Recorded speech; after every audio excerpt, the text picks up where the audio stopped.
Last کچھ دنوں سے پاکستان کے سابق وزیر اعظم اور تحریک انصاف کے بانی عمران خان کے انتخابات لڑنے کی خبریں تو ضرور دیکھی ہوں گی۔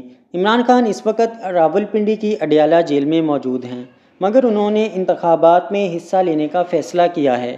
یہ الیکشن سیاسی عہدے کے لیے نہیں بلکہ آکسفورڈ یونیورسٹی کے چانسلر کا ہے۔ عمران خان کی جانب سے نامینیشن پیپر جمع کروائے جا چکے ہیں۔ آکسفورڈ یونیورسٹی کے چانسلر کا انتخاب کیسے ہوتا ہے؟ آکسفورڈ یونیورسٹی دنیا کی ٹاپ یونیورسٹیز میں سے ایک ہے اور اس عہدے پر کامیاب امیدوار کی اپائنٹمنٹ 10 سال کے لیے ہوتی ہے۔ یہ ایک اعزازی منصب ہوتا ہے، یعنی کہ تنخواہ اور مراعات نہیں ہوتے، لیکن چانسلر پہ کسی بھی طرح کی ذمہ داری بھی نہیں ہوتی۔ یونیورسٹی کے وائس چانسلر کی تقرری، اہم تقریبات کی صدارت، فنڈ جمع کرنا، لوکل اور نیشنل اور انٹرنیشنل سطح پر یونیورسٹی کی نمائندگی میں چانسلر کا کردار اہم ہوتا ہے۔ وہ ایک طرح سے یونیورسٹی کا ایمبیسڈر ہوتا ہے۔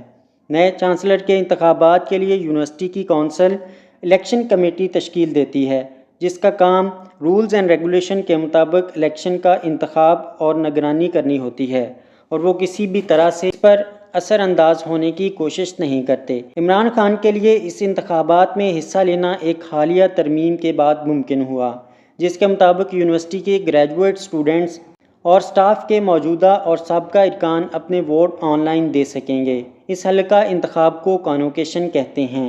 یونیورسٹی کے مطابق اب دنیا بھر سے 2.5 لاکھ سے زیادہ ووٹرز چانسلر کے انتخاب کے لیے حصہ لے سکیں گے۔ انتخاب میں حصہ لینے والے حتمی امیدواروں کی لسٹ اکتوبر میں شائع کی جائے گی اور ووٹنگ کا عمل 28 اکتوبر سے شروع ہوگا۔ 10 سے کم امیدواروں کی صورت میں انتخاب کا ایک دور ہوگا۔ امیدواروں کی تعداد زیادہ ہونے کی صورت میں انتخابی عمل کا دوسرا راؤنڈ 18 نومبر کو شروع ہوگا۔